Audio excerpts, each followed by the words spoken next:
আমি এতিয়া নতুনকৈ চিন্তা কৰিছোঁ, নতুনকৈ আইন প্ৰণয়ন কৰিছোঁ।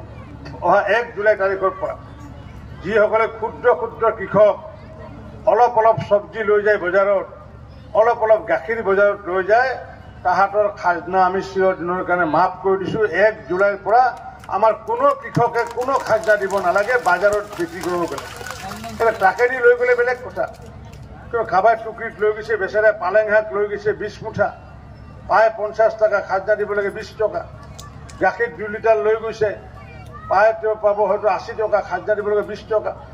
পানীলাও লৈ গৈছে 4টা, নাৰিকল 4টা লৈ গৈছে, ভাবিছে যে আহি পেলাই বিক্ৰী কৰি পেলাই তেল লৱণ কিনি আনিব, খাজনা দিব লাগে 20 টকা। আমি সেইকাৰণে এইবাৰ কি কৰিছোঁ, মহিলাৰী বিভাগৰ মন্ত্ৰী, আমি আইন প্ৰণয়ন কৰি কোনো ক্ষুদ্ৰ কৃষকৰ পৰা, ক্ষুদ্ৰ দুগ্ধ উৎপাদকৰ পৰা কোনো খাজনা ল'ব নালাগে। 1 জুলাইৰ পৰা খাজনা মাফ কৰি দিয়া হৈছে।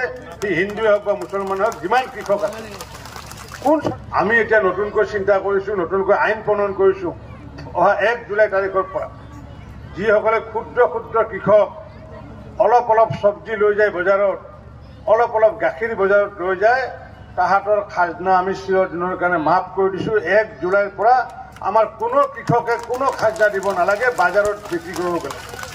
ট্ৰাকেদি লৈ গ'লে বেলেগ কথা, খাবাৰ টুকৰিত লৈ গৈছে বেচেৰাই, পালেং শাক লৈ গৈছে 20 মুঠা, পায় 50 টকা, খাজনা দিব লাগে 20 টকা। গাখীৰ 2 লিটাৰ লৈ গৈছে, পায় তেওঁ পাব হয়তো 80 টকা, খাজনা দিব লাগে 20 টকা।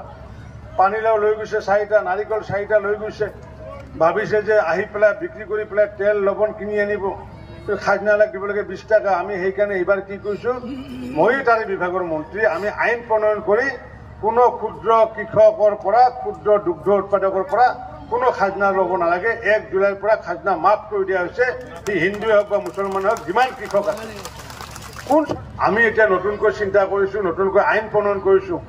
অহা 1 জুলাই তাৰিখৰ পৰা যিসকলে ক্ষুদ্ৰ ক্ষুদ্ৰ কৃষক অলপ অলপ চব্জি লৈ যায় বজাৰত, অলপ অলপ গাখীৰ বজাৰত লৈ যায়, তাহাঁতৰ খাজনা আমি চিৰদিনৰ কাৰণে মাফ কৰি দিছোঁ। 1 জুলাইৰ পৰা আমাৰ কোনো কৃষকে কোনো খাজনা দিব নালাগে বজাৰত বিক্ৰী কৰিব গ'লে। ট্ৰাকেদি লৈ গ'লে বেলেগ কথা, খাবাৰ টুকৰিত লৈ গৈছে বেচেৰাই, পালেং শাক লৈ গৈছে 20 মুঠা, পায় 50 টকা, খাজনা দিব লাগে 20 টকা। গাখীৰ 2 লিটাৰ লৈ গৈছে, পায় তেওঁ পাব হয়তো 80 টকা, খাজনা দিব লাগে 20 টকা।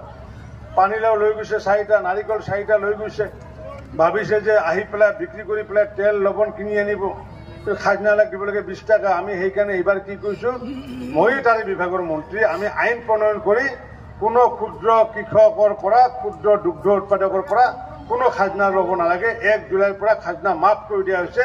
সি হিন্দুৱে হওক বা মুছলমানে হওক, যিমান কৃষক আছে।